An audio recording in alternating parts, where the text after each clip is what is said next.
Hello everyone, USD JPY is back in focus as yen weakens, with markets betting that Japan keeps its stimulus while we're waiting for US inflation data. Let's check the technicals.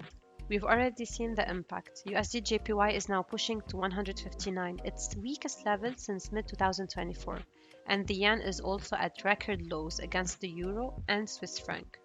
Officials have tried to slow things down with verbal intervention, warning about one sided moves, but so far no real action has followed. Now, on the daily time frame, this zone around 160 is critical. This is where the pair collapsed last year after carry trade positions were unwound and Japan stepped in. Price is now climbing straight back into that same danger zone. Now, when we zoom into the 4-hour chart, the story becomes even clearer. USD/JPY has been in a clean uptrend since September, respecting a rising trend line and printing higher lows.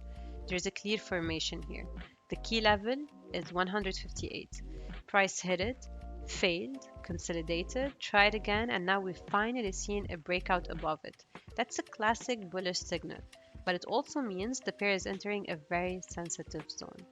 From here, the next upside levels are 160.5 and 161.8, near the old highs. But between 158 and 160, we could easily see choppy consolidation, while markets wait for fresh catalysts, especially US inflation data and any sign of real Japanese intervention. But if the dollar weakens post-inflation data today or Tokyo moves beyond words, the first support to watch is 157, which lines up with the rising trend line.